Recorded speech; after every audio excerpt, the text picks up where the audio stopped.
Hi, welcome back to Vinyl Show and Tell. Hope you're all doing okay and thank you very much as always for tuning in. So today I'm just going to do a short weekend spins videos. I haven't actually done one of these for a while.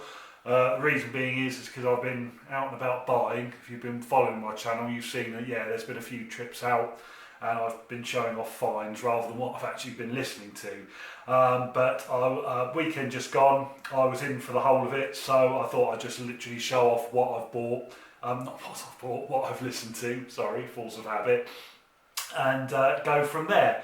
The last few weekend spins I've done haven't actually proved that popular, to be fair. The sort of finds videos have got more viewers, but hey ho, we'll see how we go with this one. I'll just show off a few of the things that I've listened to. They're all very, very good. So first off, we've got an EP, or mini album maybe, by Random Hold. This is a very interesting band. To my ears, they fall between the category of prog rock, which you know I love, and post-punk. I can't quite determine which category they fall into, but I think that any fan of both of those genres, or either of them, this would definitely appeal. There's only 5 tracks on this. It's only about 20 minutes long. At the time, as you can see, the original price sticker was on there. It was priced at £1.49, so it was definitely, like an EP price. But it is absolutely superb. It's very, very kind of dark and doomy, courtesy of production by Peter Hamill from Van der Graaf Generator and of course Solo Career. It is just, wonderfully recorded because it's not that much music per side. The audio is absolutely fantastic, really, really good. The closing track in particular, Montgomery Clift, is a real builder. It just builds and builds and builds, and it's just wonderful stuff.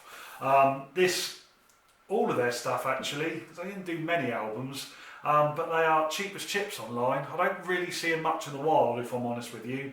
And these albums, they've only actually been released on vinyl. There isn't a CD issue, but they did, according to Discogs, they did do a CD anthology which kind of collects pretty much all of their output. As I say, it's cheap as chips online, and I highly recommend it. So this, anything by Random Hold, this is the self-titled EP, which is a great one to start with. So next up we have another post-punk classic. This is a very quite underground but very popular.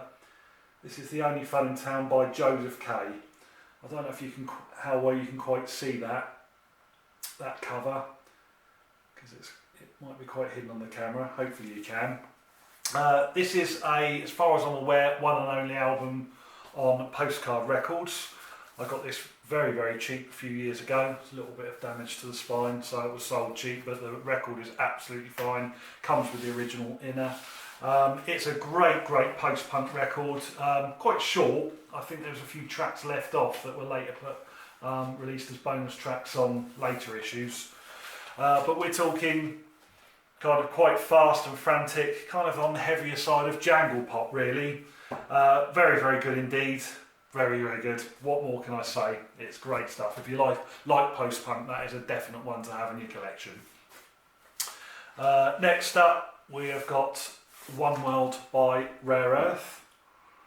This is only one of 3 albums I've got by them. Really, really good. They're kind of what I would call a blue-eyed soul kind of band. Very, very funky, American. I think they were quite successful in the States. I don't quite know how successful they were here, although their albums aren't terribly difficult to find.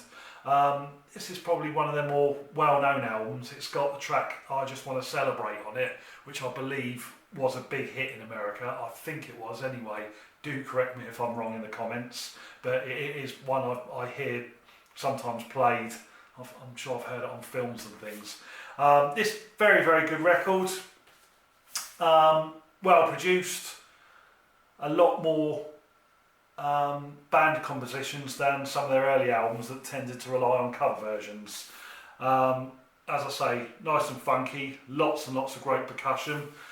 Unusually, the cover on this one, if you look inside the gatefold, it's actually got a rather brilliant Roger Dean illustration, which is unusual because normally that sort of cover is featured on the outside, not the inside. So I don't know if this was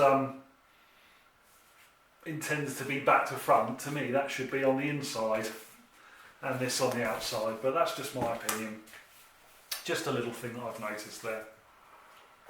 That's a UK first press on rare earth. Actually, let's show you the labels on this one. There we are. Subsidiary of Motown and named after the band themselves, which was probably quite handy for them at the time. So here we have a self-titled album by Michael Gibbs. This is an original press on Duran Records. There we go, with the original inner sleeve. This is a fantastic jazz rock fusion album. It's what you call a big band. I mean, you can see how many musicians are on the back. The credits on here, there must be about, I think I counted roughly 40 musicians perform on this album. There's a lot of familiar names. It kind of reads like a who's who at the time of session musicians. But it is, it's beautifully recorded. It just sounds absolutely wonderful. There are so many instruments going on all at once. Big brass section, loads of percussion, brilliant guitar playing, great drumming. It is just a great album. Michael Gibbs himself, from what I gather, I don't actually think performed an instrument on this album. He was a band leader, conductor and composer, and I believe he, from what I understand, I think he did sort of orchestrations for other artists throughout the decades.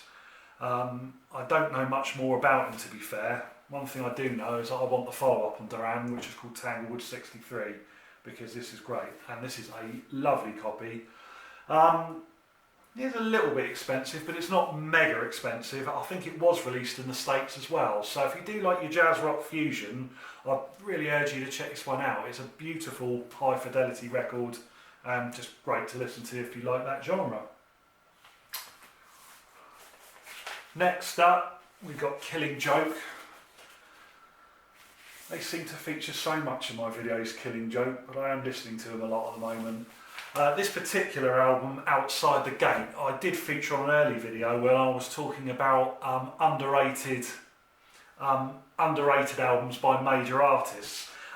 This one, if you look at online reviews, it often gets an absolute pasting, and I just can't understand why. It's absolutely fantastic. I mean, I played it again weekend just gone, hence this video, and I loved it. I think it's just dramatic, it's bombastic. It's got all the hallmarks of Killing Joke. It sounds like them. You know, it's a little bit of a departure from their earlier works, but loads of artists do that. They just move on, they try something different.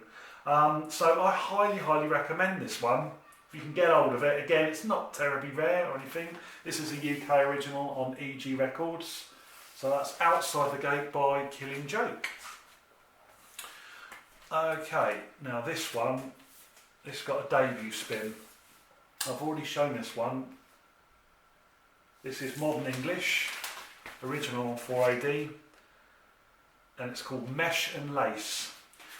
I bought this in London in November and would have shown this on the video, but I haven't got round to spinning it yet. It just goes to show what kind of a backlog I've got going on. It's got the original in there, and it's on UK press on the 4AD label.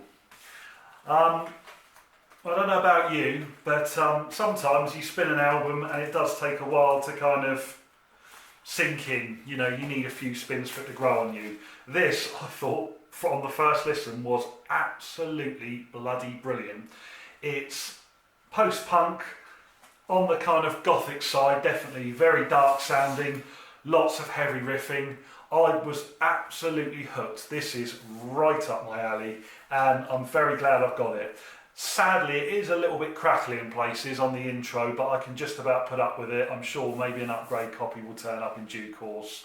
I can always get another one, but it's not wrecked and it is acceptable. But it was absolutely fantastic. If you haven't heard this band or this album, I highly recommend it, and this is just after one spin. So that's Modern English, Mesh and Lace. If you're a fan of goth, industrial, post-punk, this is an album to get. Absolutely brilliant. Finally, we have got a live album by Colosseum. Very aptly titled Colosseum Live. Now this was a replacement copy that I got, and I'll explain why in a moment. It's a second pressing, UK pressing, as you can see, gatefold sleeve, just a standard gatefold, double album. It's UK pressing on Bronze Records. So this has got, all the boxes are ticked on this one for me for a live record. But live albums, I kind of like to hear extended improvisations, different versions of already released tracks, and maybe exclusive tracks that have never been performed on a studio album before, that perform live only. And this really does tick all the boxes. It's got length, it's only over a double album, it's only 6 tracks. So there's a lot of interplay on the instruments. It's very, very, you know, for fans of jazz rock, progressive rock, this one definitely hits the spot. It's the band kind of firing on all cylinders, playing their hearts out, lots of solos, a bit indulgent, but hey, I don't mind that at all. That's what makes the prog rock genre so good to me. I don't find it too indulgent or pretentious. Now, as I say, this is a second press, and I've deliberately gone for this one. The reason being is if you get a first press of this album, which I've actually got one here, the records were stored inside these very weird looking inners which are attached to the wraparound gatefold. They're made of what looks like PVC, horrible pinky colour, and they've got this foam sponge protector on the edge here. Now, over time, when the records were stored inside these, that strip of foam that you saw would react with the record and create a kind of misting or just mark on the edge of the record. Consequently, when the needle played over that section, it would create a little burst of hiss. Now, from what I understand, this pretty much ruins most copies of this album if you get a first pressing with these inners. The copy I've got here, which I'm getting rid of, is no exception. It's not totally ruined, but it's not for me. And as a consequence, when I first got it, I didn't play it much because of that issue. This is not the only album with this weird feature. There's a couple of albums on Transatlantic. There's a double sampler album on Island called LP with it. And it's a real shame. I'm sure they meant well when they made this up. This could have been the future, but they didn't realise the implications of what it was doing to the records. So, if you are going to buy this great album, which isn't expensive, particularly if you're going to go for buying it online, try and go for a second pressing without those inners, just with a standard gatefold sleeve, which will be a great pressing and won't be dogged with those problems. I think any overseas pressings, I'm talking, sorry, non-UK, will also not have those inners. So if you go for a German copy on Ireland, it will be standard. So that's it from me, just a short and sweet one, just to sort of keep in the loop and show you what I've been playing. So as usual, if you like what you see, please hit the like button. Please feel free to comment. I always like to hear the comments. I'll always try and respond to you. But until next time, take care and see you again soon.